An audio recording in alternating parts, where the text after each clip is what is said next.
In the Lord of the Rings mod, custom waypoints are easily one of the most essential features the player uses to traverse Middle-earth. In Legacy, you simply clicked on a button, plopped one down, and that was that. For Renewed, we decided to link this feature back into the world, and you are required to build a waypoint yourself. Now I know some of you will dislike this change at first, and I anticipate a fair amount of complaints surrounding the work you now have to put in to make a custom waypoint. So let me first address this before I show how to make one. We made this change to be more truthful to the nature of Tolkien's stories and world. This new system adds a significance and to the discovery of wandering into a town and adding the location to your personal maps. It also prevents people leaving custom waypoints inside of enemy bases or scattered all around. Now you can either work together and bring your special location onto the map for everyone who visits, or see where people might pop up in multiplayer servers. There's a bit more that I can dive into, but the Facebook post covers most of it, so I will put a link in the description if you want to read the full explanation on why we did this. But I hope that clears up why we decided to make this change for at least some of you. But for those I did not convince, trust me, it's really not that complicated, and after a few tries you'll be used to this as well. So without further ado, this is how you make a custom waypoint in the Lord of the Rings mod Renewed. So for this, you're going to need a few things. You're going to need a fair amount of paper. I recommend looking for reeds near any body of water to craft paper with. You are going to need 19 pieces of paper total to craft everything. You're going to need a red book, which you can make with a book, a golden nugget, and a piece of red dye. You're going to need a map, enlarged at least once. You make a map with 8 pieces of paper and a compass. You can make a compass in Middle-earth by surrounding a piece of copper with 4 iron ingots, so you won't need redstone. You will have to activate the map in the area you plan to build your waypoint, and then enlarge it once by surrounding it by 8 pieces of paper again. After that, you'll have to explore the map sufficiently. 28 pieces of any stone block are going to be required to build the foundation of this waypoint. This can be cobble, brick, or any piece of rock.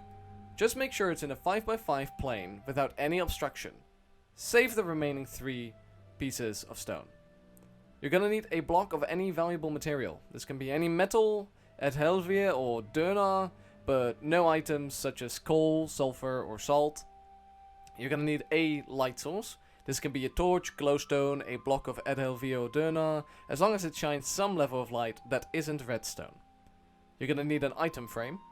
And finally, 4 stairs or 4 slabs made out of any stone material.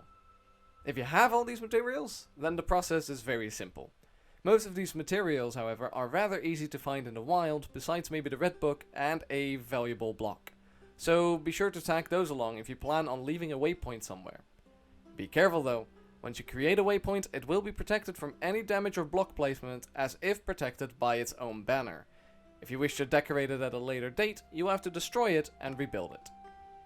The steps that go into making a waypoint are as follows. Step 1. Build the 5x5 platform at the desired location. Step 2. In the center, make a pillar of 2 stone, valuable block, 1 stone, and then the light source on top. Step 3. Place the item frame with the map on the valuable block. If you now right click the map with your red book, it should give you an indicator of what is still missing or wrong. If it rotates, that means it does not recognize the block you placed on the item frame as a valuable block. Once all of the steps are met and done, when you right click the map with your red book, it should allow you to give the waypoint a name, a description, and an option to make it public or not. If you make it public, it will be accessible to everyone who finds the waypoint, and they will be able to add this waypoint to their map as well. If you keep it private, it will be a waypoint only you can use for now. Those are your options. Be aware that a public waypoint is permanent until you choose to destroy it. Once fellowships are added to Renewed, we might add the functionality to choose which fellowships have access to the waypoint, but that is uncertain for now. If you do choose to destroy the waypoint, it will blow up and give you back all the items it destroyed, so you won't lose anything of value, and you could theoretically recreate it instantly. That's it. Thank you for watching, I hope this helped, and I'll see you in the next one. Peace.